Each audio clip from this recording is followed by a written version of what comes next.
Hi, I'm Joshua Bolden, and welcome to The Rewind, where we take a look at this week's top stories, the stories you may have missed, and everything in between. Let's rewind.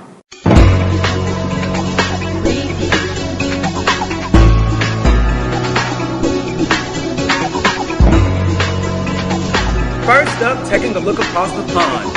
Queen Elizabeth says that she was deeply touched this week as her subjects helped her celebrate her Diamond Jubilee.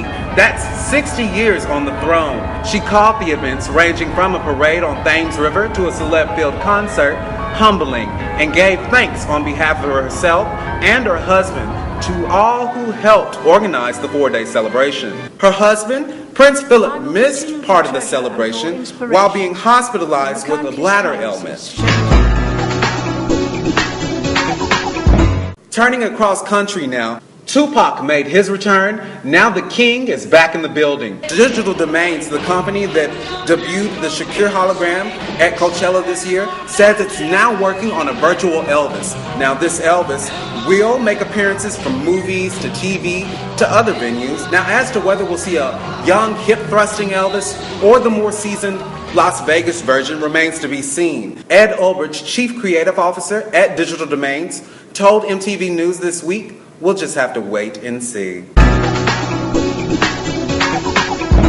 Taking a look at politics now, First Lady Michelle Obama is praising Disney.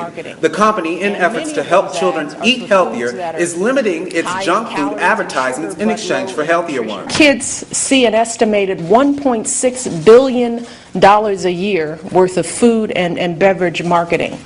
And many of those ads are for foods that are high in calories and sugar but low in nutrition. The First Lady called the move, quote, "a game changer for the health of our children." And in this week's Fast Forward, Paris Jackson is opening up to Oprah Winfrey on her next chapter series on OWN.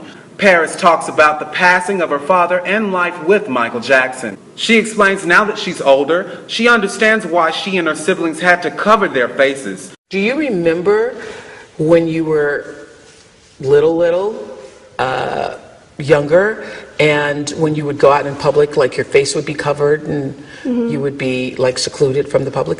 What did you think about that then? Or did you just think that I was really confused. Like, I didn't get why I was wearing a mask. But I understand it now, why my dad would want our face to be covered. Like, when we went out without him, we wouldn't be recognized and we could have a normal childhood. So you would only do that when you were with your dad? Yeah. Yeah. And then, when you weren't with your dad, you could go out and people wouldn't know who you were. Smart, smart. And so, did you feel that he wanted you to have a, quote, normal life? Yeah, he did. Yeah.